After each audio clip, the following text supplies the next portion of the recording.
Hello दोस्तों, आप सभी का स्वागत है आपके अपने यूट्यूब चैनल लर्न विद एजे पर। दोस्तों, आज की इस वीडियो में हम लोग कुमार गौरव सर के द्वारा 6 मई 2024 को जो करंट अफेयर्स की क्लास करवाई गई थी, उस क्लास का आज की इस वीडियो में हम लोग रिवीजन करने वाले हैं। तो चलिए दोस्तों, शुरू करते हैं आज के अपने इस सेशन को और देख लेते हैं आज का अपना फर्स्ट पॉइंट। दोस्तों, यहाँ पर अपना सबसे पहला पॉइंट दिया गया है कि विश्व का सबसे बड़ा स्थल अवरुद्ध देश कौन सा है। राइट आंसर हो जाएगा कजाकिस्तान। कजाकिस्तान की राजधानी क्या है? राजधानी है इसकी अस्थाना। कजाकिस्तान में किसके भंडार पाए जाते हैं? यूरेनियम के भंडार पाए जाते हैं। कजाकिस्तान के साथ में भारत की कौन सी एक्सरसाइज होती है? तो काजिंद एक्सरसाइज होती है। बाल्कस झील कहाँ पर है? बाल्कस झील कजाकिस्तान में है। 4-5 पॉइंट हमको यहाँ से याद रखने हैं। सबसे बड़ा स्थल अवरुद्ध देश कौन सा है? कजाकिस्तान है। कजाकिस्तान की राजधानी क्या है? अस्थाना है। कजाकिस्तान में किस तत्व के भंडार पाए जाते हैं? यूरेनियम के भंडार पाए जाते हैं। भारत और कजाकिस्तान के बीच कौन सी एक्सरसाइज होती है? काजिंद एक्सरसाइज होती है। बाल्कस झील कौन से देश में है? कजाकिस्तान में है। नेक्स्ट पॉइंट, भारत के तटीय राज्यों की संख्या कितनी है? भारत के तटीय राज्यों की संख्या है 9।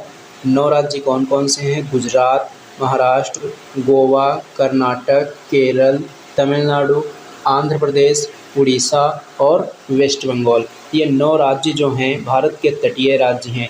और भारत की जो कुल तटीय सीमा की लंबाई है वो कितनी है? 7,516 किलोमीटर है। सबसे बड़ी तटीय सीमा किसकी है? सबसे बड़ी तटरेखा किसकी है? गुजरात की है। अगर गुजरात ऑप्शन में ना हो तब हम किसको लगाएंगे? आंध्र प्रदेश को लगाएंगे, क्योंकि सबसे बड़ी जो तटरेखा है गुजरात की है और उसके बाद किसकी सबसे बड़ी तटरेखा है? आंध्र प्रदेश की है। नेक्स्ट पॉइंट देखेंगे, लाख वक्स। लाख वक्स के नाम से किसको जाना जाता है? लाख वक्स के नाम से जाना जाता है कुतुबुद्दीन ऐबक को। कुतुबुद्दीन ऐबक की बात करेंगे तो ये गुलाम वंश का संस्थापक था। इसकी जो मृत्यु हुई थी चौगान खेल खेलते समय में हुई थी। इसी के द्वारा 2.5 दिन का झोपड़ा बनवाया गया था जो कि अजमेर में स्थित है। तो यहाँ से हमें कौन कौन से पॉइंट याद रखने हैं? सबसे पहला पॉइंट कि लाख वक्स की उपाधि किसको दी गई थी? कुतुबुद्दीन ऐबक को। गुलाम वंश का संस्थापक कौन है? कुतुबुद्दीन ऐबक है। चौगान खेलते हुए किसकी मृत्यु हुई थी? कुतुबुद्दीन ऐबक की हुई थी। 2.5 दिन का झोपड़ा किसने बनवाया? कुतुबुद्दीन ऐबक ने बनवाया। 2.5 दिन का झोपड़ा कहाँ पर स्थित है? ये अजमेर में स्थित है। नेक्स्ट पॉइंट दिया गया है कि सिंचाई के लिए नहरों का विकास कराने वाला पहला शासक का नाम क्या है? सिंचाई के लिए नहरों का विकास कराने वाला पहला शासक कौन है? राइट आंसर हो जाएगा गयासुद्दीन तुगलक। बाजार नियंत्रण प्रणाली किसके द्वारा शुरू करी गई थी? अलाउद्दीन खिलजी के द्वारा शुरू की गई थी। अलाउद्दीन खिलजी के ही दरबार में कौन था? मलिक काफूर था। इसकी सेना में कौन था? मलिक काफूर था, जिसको 1000 दीनारी के नाम से जाना जाता है, क्योंकि इसको 1000 दीनार में खरीदा गया था। तोताए हिंद किसको कहते हैं? तोताए हिंद अमीर खुसरो को कहते हैं। अमीर खुसरो की 2 महत्वपूर्ण पुस्तकें हमें याद रखनी है। पुस्तकें कौन सी हैं? खजाइन उल फतूह और नूह सिपीहर। ये पुस्तकें हमें याद रखनी हैं। नेक्स्ट पॉइंट की बात करेंगे तो नेक्स्ट पॉइंट दिया गया है नीति आयोग से संबंधित। नीति आयोग की स्थापना कब हुई थी? 1 जनवरी 2015 को हुई थी। किस आयोग के स्थान पर इसकी स्थापना की गई थी? योजना आयोग के स्थान पर। योजना आयोग की स्थापना कब हुई थी? 1950 में। नीति आयोग की फुल फॉर्म क्या है? National institution for transforming India. NITI Aayog का अध्यक्ष कौन होता है? प्रधानमंत्री जी होते हैं। और इसके CEO वर्तमान समय में कौन है? तो BVR सुब्रमण्यम है। उपाध्यक्ष वर्तमान समय में कौन है? उपाध्यक्ष हैं Suman Beri. In a free state जो बुक है किसकी है? इन अ फ्री स्टेट जो पुस्तक है इसके लेखक कौन है? VS नायपाल हैं। VS नायपाल की बात करेंगे तो ये जो हैं बुकर अवार्ड जीतने वाले पहले इंडियन पर्सन हैं। तो फर्स्ट इंडियन पर्सन जिन्होंने बुकर अवार्ड को जीता उनका नाम क्या है? VS नायपाल है। नेक्स्ट पॉइंट दिया गया है बुकर अवार्ड पाने वाली फर्स्ट इंडियन फीमेल कौन है? राइट आंसर हो जाएगा अरुंधति राय। इनकी पुस्तक कौन सी है? The God of small thing. Gulabo जो है ये किस चीज़ की कलाकार हैं? किस नृत्य की फेमस कलाकार हैं? तो ये कालबेलिया की फेमस कलाकार हैं। कालबेलिया कहाँ का नृत्य है? ये राजस्थान का लोक नृत्य है। और इसको अमूर्त धरोहर की सूची में कब शामिल किया गया था? वर्ष 2010 में शामिल किया गया था। अगर हम बात करेंगे अमूर्त धरोहर की, तो वर्तमान समय में कुल अमूर्त धरोहरों की संख्या कितनी है? कुल अमूर्त धरोहरों की संख्या 15 है।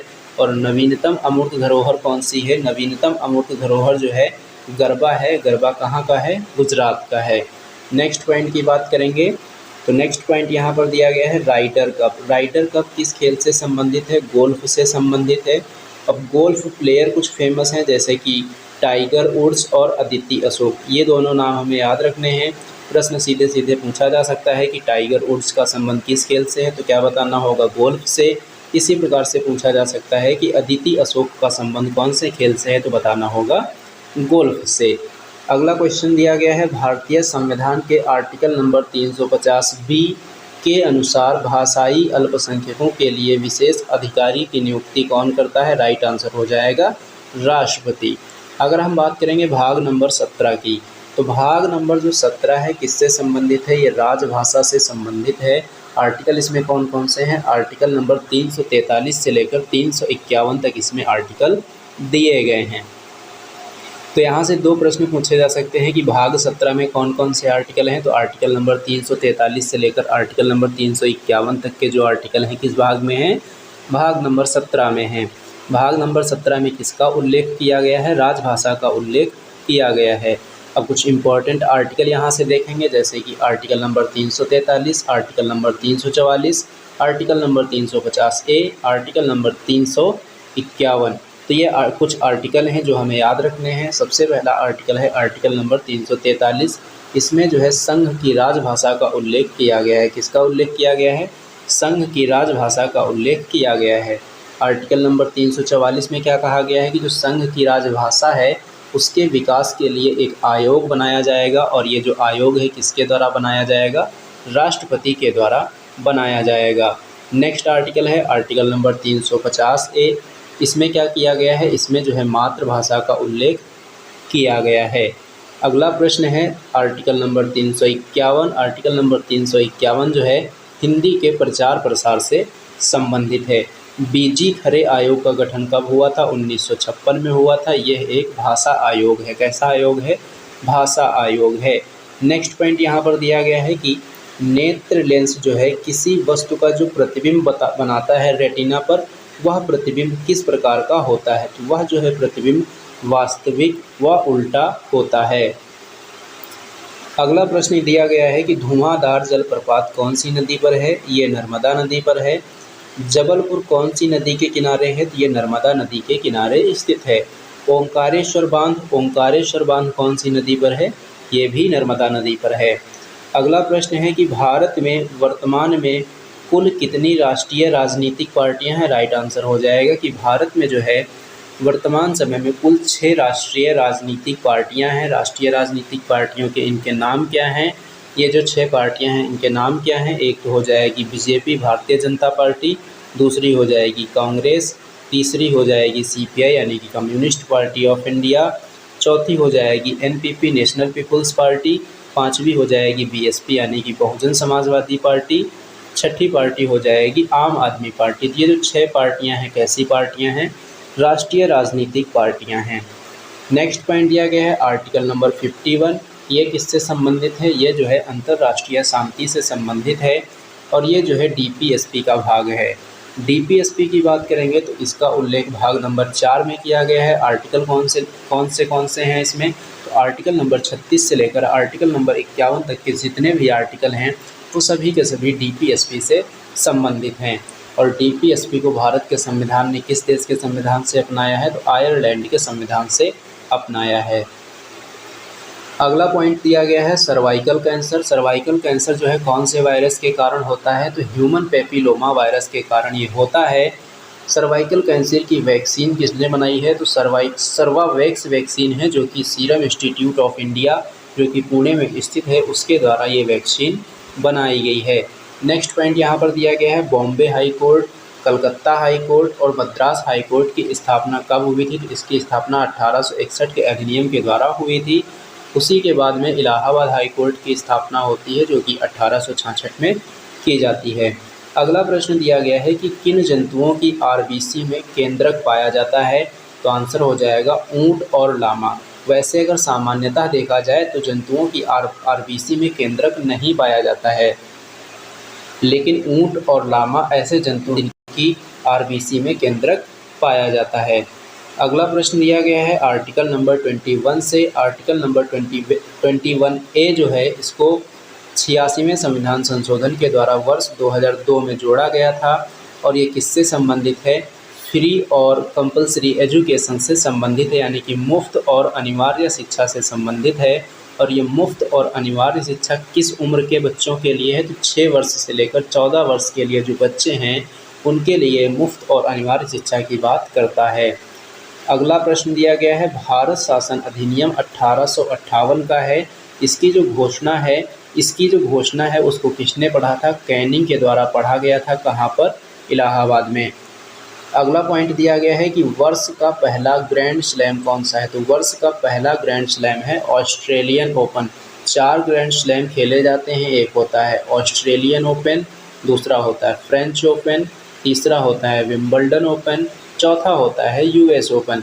ऑस्ट्रेलियन ओपन जो है ये हार्ड कोर्ट पर खेला जाता है, फ्रेंच ओपन क्ले कोर्ट पर खेला जाता है और ये जो विंबलडन ओपन है ये सबसे पुराना ग्रैंड स्लैम है।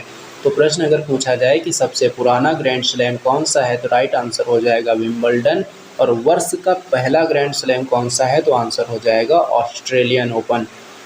नेक्स्ट पॉइंट की बात करेंगे तो नेक्स्ट पॉइंट दिया गया है कि वर्नाक्यूलर जो प्रेस एक्ट है किसने पारित किया था? लिटन ने पारित किया था। कब? 1878 में। और इसको रद्द किसने किया था? इसको रद्द किया था रिपन ने। अगला प्रश्न है कि 12वीं पंचवर्षीय योजना जो है ये कब से कब तक चली? 2012 से लेकर 2017 तक चली। इसकी थीम क्या है? इसकी थीम है सतत, तीव्र एंड समावेशी विकास। पहली महिला मुख्य चुनाव आयुक्त का नाम क्या है? पहली महिला मुख्य चुनाव आयुक्त का नाम है रमा देवी। और पहले मुख्य चुनाव आयुक्त कौन थे? सुकुमार सेन थे। निफ्टी जो है ये किसका सूचकांक है? तो ये नेशनल स्टॉक एक्सचेंज का सूचकांक है। अगर हम बात करेंगे नेशनल स्टॉक एक्सचेंज की तो इसकी स्थापना जो है 1992 में हुई थी। मुख्यालय इसका मुंबई में है।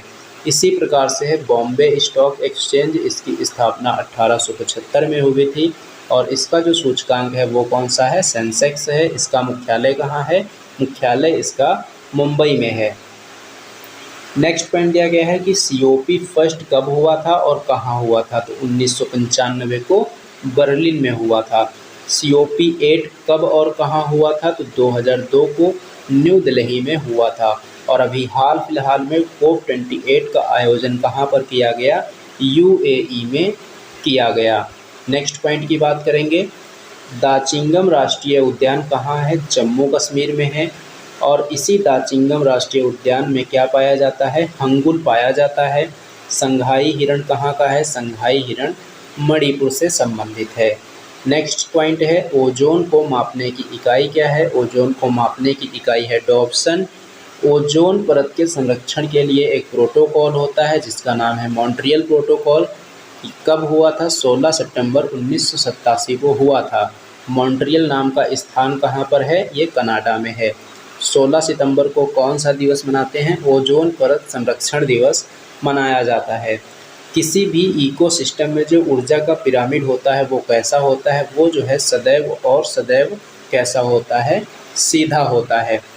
तो दोस्तों अब हम लोग देखेंगे करंट अफेयर्स के क्वेश्चंस। अभी तक हम लोग मेधांश सीरीज के जो क्वेश्चंस थे उन सभी का रिवीजन कर रहे थे। अब हम देखेंगे आज की करंट अफेयर्स, यानी कि जो 6 मई को क्लास करवाई गई थी कुमार गौरव सर के द्वारा, उस क्लास का रिवीजन हम लोग करने वाले हैं। तो सबसे पहला प्रश्न यहाँ पर दिया गया है, वर्ल्ड प्रेस फ्रीडम इंडेक्स 2024 में जो भारत की रैंक है कितनी है? भारत की रैंक है इसमें 159। और ये जो 159 रैंक आई है भारत की कितने देशों में से आई है? 180 देशों में से भारत की रैंक कितनी आई है? 159 रैंक आई है। जारीकर्ता यानी कि वर्ल्ड प्रेस फ्रीडम जो इंडेक्स है किसके द्वारा जारी किया जाता है? रिपोर्टर्स विदाउट बॉर्डर एक संस्था है उसके द्वारा ये इंडेक्स जारी किया जाता है। प्रेस फ्रीडम दिवस कब मनाया जाता है? प्रेस फ्रीडम दिवस जो है 3 मई को मनाया जाता है। अगर बात करें कि वर्ल्ड प्रेस फ्रीडम इंडेक्स 2024 में पहली रैंक कौन से देश की है? तो नॉर्वे की है। और लास्ट रैंक कौन से देश की है, ये है इरिट्रिया की। और पाकिस्तान की रैंक क्या है, पाकिस्तान की रैंक है 152। अब हम बात करेंगे इसी इंडेक्स की और 2023 वाले की। तो 2023 में इसकी रैंक क्या थी, भारत की रैंक क्या थी इसमें, तो 161 थी। एचडीआई इंडेक्स में भारत की रैंक क्या है, 134 है। एचडीआई इंडेक्स कौन जारी करता है, यूएनडीपी जारी करता है। ग्लोबल जेंडर गैप इंडेक्स में भारत की रैंक क्या है, 127 है। कौन जारी करता है, वर्ल्ड इकोनॉमिक फोरम के द्वारा इसको जारी किया जाता है। नेक्स्ट पॉइंट है ग्लोबल फायर पावर इंडेक्स में भारत की रैंक क्या है, तो भारत की रैंक इसमें चौथी है। शेयर मार्केट के मामले में भारत की रैंक क्या है, शेयर मार्केट के मामले में भारत की रैंक है 4th रैंक। अगला प्रश्न यहाँ पर दिया गया है कि डिजिटल पब्लिक इंफ्रास्ट्रक्चर पर संयुक्त राष्ट्र का पहला अंतर्राष्ट्रीय सम्मेलन की मेज़बानी किसने की है। इसकी मेज़बानी जो है भारत के द्वारा की गई है। अगला पॉइंट दिया गया है कि यूएनओ में भारत की स्थायी प्रतिनिधि कौन है। यूएनओ में जो भारत की स्थायी प्रतिनिधि हैं रुचिरा कंबोज हैं। G20 2023 की मेज़बानी किसने की थी, भारत ने की थी। आईसीसी वर्ल्ड कप 2023 की मेज़बानी किसने की थी, इसकी मेज़बानी भी किसने की थी, भारत ने की थी। अंतर्राष्ट्रीय न्यायालय, अंतर्राष्ट्रीय न्यायालय की बात करेंगे तो इसका मुख्यालय कहाँ है, मुख्यालय इसका द हेग नीदरलैंड में है। अंतर्राष्ट्रीय न्यायालय में कुल न्यायाधीशों की संख्या कितनी है, 15 है। इनका कार्यकाल कितना होता है, 9 वर्ष होता है। और अंतर्राष्ट्रीय न्यायालय के जो वर्तमान हेड हैं कौन है, नवाब सलाम है। कौन है, नवाब सलाम। अगला पॉइंट दिया गया है संयुक्त राष्ट्र का जो नवीनतम मेंबर है वो कौन है, दक्षिणी सूडान है। और ये कौन से नंबर का है, 193वें नंबर का ये सदस्य है। अगला पॉइंट यहाँ पर दिया गया है संयुक्त राष्ट्र महासभा से, और संयुक्त राष्ट्र महासभा की पहली महिला अध्यक्ष कौन बनी थी, विजय लक्ष्मी पंडित। और संयुक्त राष्ट्र महासभा को और किस नाम से जाना जाता है, तो इसको विश्व की लघु संसद के नाम से जाना जाता है। संयुक्त राष्ट्र महासभा के 78वें सत्र का अध्यक्ष कौन है, 78वें सत्र के अध्यक्ष हैं डेनिस फ्रांसिस। अगला प्रश्न यहाँ पर दिया गया है यूनिसेफ इंडिया। यूनिसेफ इंडिया ने अभी हाल ही में अपना ब्रांड एम्बेसडर किसे नियुक्त किया है, करीना कपूर को नियुक्त किया है। यूनिसेफ की बात करेंगे, इसकी फुल फॉर्म होती है यूनाइटेड नेशंस चिल्ड्रन फंड। और यूनाइटेड नेशंस चिल्ड्रन फंड के संस्थापक कौन हैं, लुडविग ग्रॉसमैन हैं। स्थापना इसकी 1946 में हुई थी। मुख्यालय इसका न्यूयॉर्क में है। और सन 1965 में इसको शांति का नोबेल प्राइज़ दिया गया था। नेक्स्ट पॉइंट है कि रेड क्रॉस ने शांति का नोबेल पुरस्कार कितनी बार जीता है, तो 3 बार इसने शांति का नोबेल पुरस्कार जीता है। नेक्स्ट पॉइंट की बात करेंगे एसबीआई के ब्रांड एम्बेसडर कौन है, एमएस धोनी है। आईसीसी वर्ल्ड कप 2023 के वैश्विक राजदूत कौन थे, सचिन तेंदुलकर थे। शांति का पहला नोबेल प्राइज़ विजेता व्यक्ति कौन है, हेनरी ड्यूनेट, जो कि 1901 में पुरस्कार दिया गया था। और ये जो हेनरी ड्यूनेट हैं रेड क्रॉस जो संस्था है जिसको 3 बार नोबेल प्राइज़ मिल चुका है शांति का, उसके ये संस्थापक हैं। अगला प्रश्न यहाँ पर दिया गया है कि यूनेस्को गिलर्मो कैनो पुरस्कार 2024 से किसको सम्मानित किया गया है, तो इससे फ़िलिस्तीन को सम्मानित किया गया है। यानी कि जो फ़िलिस्तीन और इजराइल संघर्ष के समय गाज़ा पट्टी में कार्य करने वाले जो पत्रकार थे उन सभी को इस पुरस्कार से सम्मानित किया गया है। इस पुरस्कार की शुरुआत 1997 में हुई थी। अगर यूनेस्को की बात करेंगे तो मुख्यालय इसका पेरिस में है और इसके हेड कौन है, आंद्रे अजोले इसके हेड हैं। नेक्स्ट पॉइंट दिया गया है विटली गोल्ड अवार्ड 2024 किसको दिया गया है, तो पूर्णिमा देवी बर्मन को दिया गया है। ये असम की रहने वाली हैं। विटली गोल्ड अवार्ड की बात करेंगे तो इसको ग्रीन ऑस्कर के नाम से भी जाना जाता है। हाल ही में गोल्डमैन अवार्ड किसको दिया गया है, तो आलोक शुक्ला को दिया गया है। किसको दिया गया है, आलोक शुक्ला को। World press photo of the year का अवार्ड किसे दिया गया है, मोहम्मद सलेम को दिया गया है। अगला प्रश्न है कि दुनिया की पहली एआई राजनयिक विक्टोरिया सी को किसने लॉन्च किया है, तो यूक्रेन के द्वारा लॉन्च किया गया है। यूक्रेन की राजधानी क्या है, कीव है। आपसे सीधे सीधे प्रश्न ऐसे भी पूछा जा सकता है कि विक्टोरिया सी क्या है, तो ये जो है दुनिया की पहली एआई राजनयिक है। क्या है, दुनिया की पहली एआई राजनयिक है जिसको यूक्रेन के द्वारा लॉन्च किया गया है। इसी प्रकार से अगर पूछ दिया जाए कि भारत का पहला एआई सक्षम आयकर फाइलिंग मोबाइल ऐप किसने लॉन्च किया है? तो ई-जेट टैक्स जो कंपनी है उसके द्वारा ये ऐप लॉन्च किया गया है। इराह क्या है? इराह जो है भारत की पहली एआई फिल्म है। भारत की पहली एआई फिल्म कौन सी है? इराह है। इसी प्रकार से भारत की पहली एआई सॉफ्टवेयर इंजीनियर कौन है? देविका। नेक्स्ट क्वेश्चन है कि भारत की पहली क्षेत्रीय न्यूज़ एंकर कौन है? लिसा है, जिसको उड़ीसा में लॉन्च किया गया है। भारत की पहली एआई टीचर कौन है? तो आइरिस है, इसको केरल में लॉन्च किया गया। विश्व की पहली सॉफ्टवेयर इंजीनियर कौन है जो कि एआई आधारित है? उसका नाम है डेनिन। डब्ल्यूएचओ के द्वारा लॉन्च की गई एआई स्वास्थ्य प्रवर्तक कौन है? साराह है। और मिका क्या है? मिका जो है पहली एआई आधारित सीईओ है। क्या है? पहली एआई आधारित सीईओ है। अगला प्रश्न दिया गया है FWD-200B, इसका निर्माण किसने किया है? इसका निर्माण जो है फ्लाइंग डिफेंस फर्म के द्वारा किया गया है। ये फर्म कहाँ की है? बेंगलुरु की है। अगर पूछ दिया जाए कि ये क्या है, तो ये बम वर्षक मानव रहित विमान है जो कि भारत का पहला स्वदेशी रूप से निर्मित विमान है। नेक्स्ट प्रश्न दिया गया है कि जीएसटी अपीलीय न्यायाधिकरण के प्रमुख पद पर किसे नियुक्त किया गया है? तो संजय कुमार मिश्रा को नियुक्त किया गया है। इनका कार्यकाल 4 वर्ष का है, या फिर कह सकते हैं कि 70 वर्ष की आयु पूरी होने तक कार्य ये करेंगे। इन दोनों में जो भी पहले पूरा होगा उस समय तक ये कार्य करेंगे। 4 वर्ष का कार्यकाल पूरा होता है तो 4 वर्ष तक करेंगे। अगर 70 वर्ष की आयु पहले पूरी हो जाती है तो 70 वर्ष की आयु तक ही ये कार्य करेंगे। उसके बाद में दिया गया है जीएसटी कौन सी समिति की सिफारिश पर लाई गई थी? तो विजय केलकर समिति की सिफारिश पर लाई गई थी। भारत में इसको 1 जुलाई 2017 से लागू कर दिया गया। पहला राज्य कौन सा था लागू करने वाला? असम। 101वां संविधान संशोधन किससे संबंधित है? जीएसटी से संबंधित है। कैसा कर है? अप्रत्यक्ष कर है। कौन सी सूची पर लगने वाला कर है? समवर्ती सूची पर लगने वाला यह कर है। जीएसटी काउंसिल की बात करेंगे तो हेड हैं इसके वित्त मंत्री। आर्टिकल नंबर 279A में इसका उल्लेख मिलता है और जीएसटी का उल्लेख आर्टिकल नंबर 246 में मिलता है। अगला प्रश्न दिया गया है अजरख वस्त्रकला। अजरख वस्त्रकला का संबंध किस राज्य से है? गुजरात से है और अभी हाल ही में इसको जीआई टैग दिया गया है।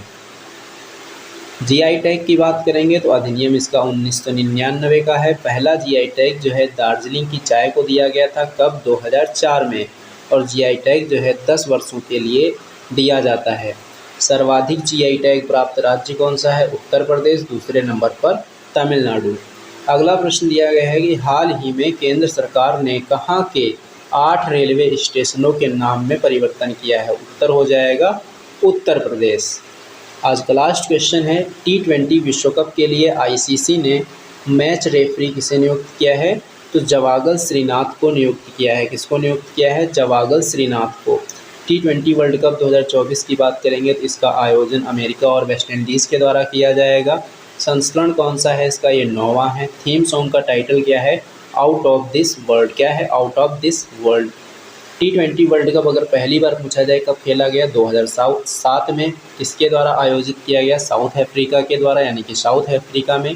विजेता टीम कौन सी थी? विजेता टीम थी भारत। तो दोस्तों ये था आज का आपका सेशन। ये सेशन आपको कैसा लगा है कमेंट बॉक्स में कमेंट करके ज़रूर बताना।